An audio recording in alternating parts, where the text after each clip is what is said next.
Assalamualaikum warahmatullahi wabarakatuh. Perkenalkan, saya Muhammad Lukman Iskandar. Saya sebagai guru di SMA Negeri 1 Indramayu, sekaligus mahasiswa PPG dalam jabatan angkatan keempat di Universitas Sriwijaya. Dalam kesempatan kali ini, saya akan melaksanakan praktik PPL secara daring di sekolah saya. Berikut video praktik PPL yang saya laksanakan. Selamat menyaksikan. Assalamualaikum warahmatullahi wabarakatuh. Waalaikumsalam warahmatullahi wabarakatuh. Oke, ya, terima kasih ya untuk kehadiran. Bagaimana kabarnya kalian semua, sehat? Alhamdulillah baik ya, kabarnya sehat semua.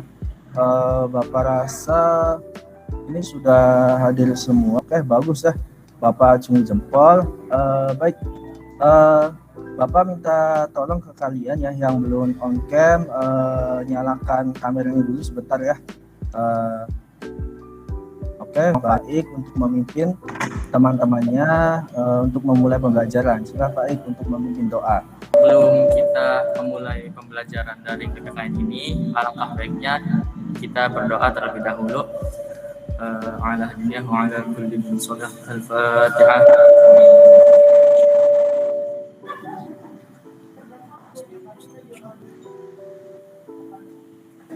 Alhamdulillah, berdoa selesai. Semoga pembelajaran ini dapat berjalan dengan lancar. Ya, terima kasih Faik ya atas doanya, atas memimpin doanya. Baik, untuk melangkah selanjutnya, masih ada yang ingat materi minggu lalu tentang apa? Saya Pak. Ya, Adi, silakan Adi. Minggu kemarin kita membahas tentang kedudukan warga negara dan penduduk. Oke ya, tentang kedudukan warga negara dan penduduk, bagus ya. Adit, jadi kedudukan warga negara atau warga negara itu sendiri ialah penduduk yang menempati suatu wilayah atau negara yang berdasarkan undang-undang ya secara sah dan memiliki hak dan kewajiban. Oke ya, itu bagus ya Adit ya, sudah menyampaikan materi minggu lalunya seperti apa, Bapak acungi jempol. Baik, untuk pembelajaran hari ini akan menyampaikan tujuan pembelajarannya seperti apa, kemudian penilaian seperti apa. Kecilkan dulu ya, baik ya, Alia bagus ya, toleransi tentang umat beragama ya. Nah, jadi materi yang akan disampaikan tadi ya tentang kemerdekaan beragama dan berkepercayaan. Bagus ya Alia, Bapak ucapkan terima kasih. Kompetensi dasar yang akan dicapai untuk kalian itu yaitu berkaitan dengan mengkategorikan ketentuan Undang-Undang Dasar Negara Republik Indonesia ya tahun 1945 yang mengatur tentang wilayah negara, warga negara, dan penduduk, agama, dan kepercayaan, serta pertahanan dan keamanan. Nah, itu ya. Kemudian tujuan pembelajarannya yaitu setelah mengamati tentang landasan hukum kehidupan beragama dan kepercayaan, peserta didik atau kalian dapat menjelaskan ya apa sih landasan hukum beragama dan kepercayaan Indonesia. Kemudian kalian akan mengikuti sebuah diskusi kelompok ya, kemudian kalian menganalisis ya kasus tentang kerukunan umat beragama dan kepercayaan di Indonesia. Oke. Kemudian setelah itu kalian juga akan menampilkan sebuah tampilan sederhana di Padlet. Nanti setiap kelompok akan menampilkan. Oke, siap ya? Baik. Siap, Pak. Oke, terima kasih. Yaitu yang pertama ada penilaian sikap ya. Tadi yang Bapak sampaikan di awal bahwa Bapak beri contoh Faik ya, Faik datang di Google Meet-nya lebih awal, itu sikap disiplinnya bagus. Kemudian ada penilaian pengetahuan. Nanti di akhir itu ada yang namanya evaluasi ya. Ada yang namanya evaluasi bahwa evaluasi materi yang dijelaskan atau dipelajari hari ini. Evaluasinya menggunakan Google Form di akhir ya. Kemudian ada penilaian keterampilan. Nah, keterampilan ini Bapak nilai dari keaktifan kalian dalam kalian menyampaikan presentasi nanti ya dalam diskusi kelompok. Oke ya, kalian siap belajar? Yo, Siap, Kak. siap. Terima kasih ya, siap belajar ya. Beragama dan kepercayaan Indonesia itu ya ada di pasal 28E ya, ayat 1 dan 2 ya. Kemudian ada di pasal 29 ayat 1 dan 2 ya. Negara juga menjamin ya adanya kemerdekaan ya. Nah, kemerdekaan tiap-tiap penduduk untuk memeluk agama dan kepercayaan ya. Menurut kalian ya, kenapa sih kebebasan atau kehidupan beragama di Indonesia itu harus merdeka? Saya Pak, Oke, Adit ya, bagus ya Adit, silahkan Ya. Adit. Kenapa kehidupan beragama dan kepercayaan harus merdeka? Ya karena setiap orang berhak atas kebebasan meyakini kepercayaannya gitu. Kayak menyatakan pikiran dan sikapnya sesuai dengan hati nuraninya, Pak. Oke ya, pendapat atau jawaban dari Adit bagus ya tadi ya, bahwa setiap orang tuh berhak ya menyatakan atau beribadah menurut agama dan kepercayaan serta tadi ya sesuai hati nuraninya ya. Oke Adit, Bapak acungi jempol, terima kasih ya Adit ya. Oke ya, kenapa harus merdeka? Nah ini secara umumnya bahwa hal ini dikarenakan ya kebebasan beragama dan kepercayaan tidak boleh dikurangi dengan alasan apapun ya. Itu diatur dalam pasal 28I ayat 1 ya, yang menyatakan hak hidup, hak untuk tidak disiksa, hak kemerdekaan dan beragama ya. Jadi hak beragama vital ya, tidak boleh dikurangi dengan alasan apapun. Oke, baik, bagus ya. Nah selanjutnya sampai saat ini ada yang ingin ditanyakan? Ada yang ingin tanyakan tidak sebelum Bapak lanjut? Mungkin tidak ada, Pak. Tidak ada. Oke ya, baik ya Bapak lanjut ya. Tiga ya, yang pertama kerukunan internal antar seagama dan kepercayaan, kemudian kerukunan antar umat beragama yang berbeda dan umat beragama yang berbeda dengan pemerintah. Jadi ada tiga ya, 3 poin. 25 dan kecabulannya yang maha cabulullah. Ya, kalau Anda bisa bikin laporan polisinya atas nama penistaan agama, gua kasih lo 1 laporan 1 juta, maksimum 5 laporan. Nah, supaya jangan bilang uang ibu kan, jadi kan 5 juta. Dan kan dikiaskan kasih 5 nih. Silakan siapa yang mau berpendapat atau berkomentar. Silakan. Saya Pak. Ya, oke.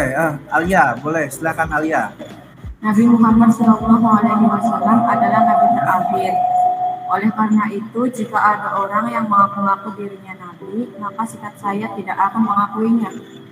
Oke ya, berarti Alia menolak keras ya yang dilakukan oleh orang-orang yang menghina Nabi Muhammad ya. Nah itu berkaitan dengan agama Islam ataupun di agama yang lain juga kita istilahnya saling menghargai, saling menghormati ya. Jadi kita sebisa mungkin dalam perbedaan ini kita saling harmonis. Oke, bagus ya Alia. Bapak akan membagi kalian dalam kelompok ya. Nah ini ya, nanti kalian akan diskusi ya, petunjuk diskusinya bahwa setiap kelompok itu akan mendapatkan satu permasalahan ya yang akan dikaji dalam kelompok. Kemudian kajilah dan pelajarilah permasalahan tersebut ya dan cari solusinya. Nah kalau sudah siap ya, silahkan kalian masuk ya ke link tersebut ya. Nah, silakan di Padlet ya, kalian masuk. Nah ini contoh kasusnya Bapak tampilkan juga. Berakhir damai, Kantor Perwakilan Kementerian Agama Daerah Istimewa Yogyakarta memberi jaminan aturan telah dicabut dan keluarga selama Juniarto tetap berhak untuk tinggal. Ke depan Kementerian Agama dan pemerintah kabupaten melalui perangkatnya akan melakukan pendampingan dalam setiap proses pembuatan aturan agar tidak diskriminatif sehingga tidak menyinggung etnis, agama maupun suku. Dengan pencabutan aturan diskriminatif ini, Slamet Juniarto yang sempat dilarang tinggal di Dusun Karet Bantul karena beragama non-muslim berhak untuk tinggal hingga kontrak rumahnya berakhir setahun ke depan. Kalian bisa dilihat di HP kalian atau di gadget kalian ya. Nanti kalau yang sudah bisa tinggal klik atau yang sudah bisa menjawab tinggal klik tombol plus ini ya. Nanti kelompoknya mempresentasikan. Oke, untuk kelompok 1 silahkan. Siapa yang sudah siap mempresentasikannya? Aji dan Lintang. Raise hand ya. Oke, silahkan. Oke, Bapak lihat dulu ya hasilnya. Oke, Aji ya. Bapak lihat dulu hasilnya. Oke ya. Nah, ini sudah ya kelompok 1. Oke, silakan. Ya, silakan langsung aja, Aji ya. Silakan. Kasus tersebut membuktikan bahwa terdapat interaksi manusia di dalamnya. Interaksi yang terjadi di dalam masyarakat dapat berupa individu, dengan kelompok ataupun antar kelompok, yang pasti terdapat masyarakat di dalamnya. Masyarakat itu sendiri juga tidak dapat terlepas dari namanya khalayak, baik itu khalayak pasif maupun khalayak aktif. Sudah, Pak. Oke ya. Solusinya gimana, Haji? Untuk solusinya, kasus di atas seharusnya bisa saja tidak terjadi jika masyarakat Indonesia dapat saling menghormati dan saling menghargai satu sama lain. Indonesia sendiri memiliki undang-undang yang mengenal intoleransi seperti Undang-Undang Dasar Negara Republik Indonesia 1945. Sekian, terima kasih. Oke ya. Bagus ya untuk kelompok 1 ya, Aji dan Lintang ya sudah mempresentasikan. Kalau siapa yang ingin menyampaikan kesimpulan, silakan raise hand ya, silakan raise hand. Oke, silakan. Siapa Kartika ya? Dari pembelajaran materi tentang kemerdekaan beragama dan kepercayaan di Indonesia, menurut saya adalah bahwa kemerdekaan beragama dan kepercayaan di Indonesia diatur dalam pasal 28E dan 29 Undang-Undang Dasar 1945. Walaupun kita berbeda-beda agama, tetapi kita harus saling bertoleransi. Oke ya. Bagus ya Kartika ya. Undang Dasar ya pasal 28, kemudian ada pasal 29 juga, serta dalam menjalankan kehidupan beragama dan kepercayaan itu kita harus tadi ya saling menghormati ya, saling menghargai ya, antar agama maupun antar seagama kita misalnya sama saling menghargai dan menghormati ya. Kemudian berbeda agama misalkan di kelas kalian atau misalkan di teman kalian yang berbeda agama, kita harus saling menghormati, saling toleransi ya.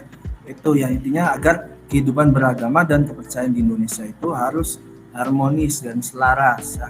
Oke, itu kesimpulan pembelajaran hari ini ya. Link soalnya ya. Oke, silahkan kerjakan ya. Oke, Bapak sampaikan bahwa untuk minggu depan ya, kalian pelajari ya berkaitan dengan materi selanjutnya ya, infrastruktur dan infrastruktur politik ya. Itu di bab selanjutnya ya di minggu depan kalian pelajari. Kemudian LKPD-nya juga, LKPD individunya jangan lupa dikumpulkan di classroom ya. Sudah ditempelkan foto kalian, kemudian sudah diisi juga, nanti dikirim ke classroom 10/8 yang sudah Bapak kasih tenggat waktunya ya, seperti itu ya.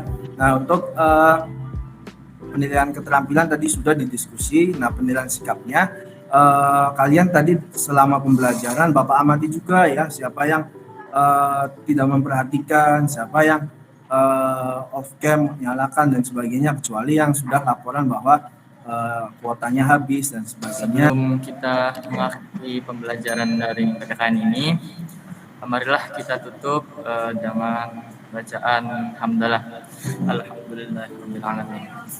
Oke, semoga di akhir pembelajaran ini kita bisa menangkap banyak apa yang disampaikan Pak Lukman tadi, dan juga bisa menambah wawasan kita juga.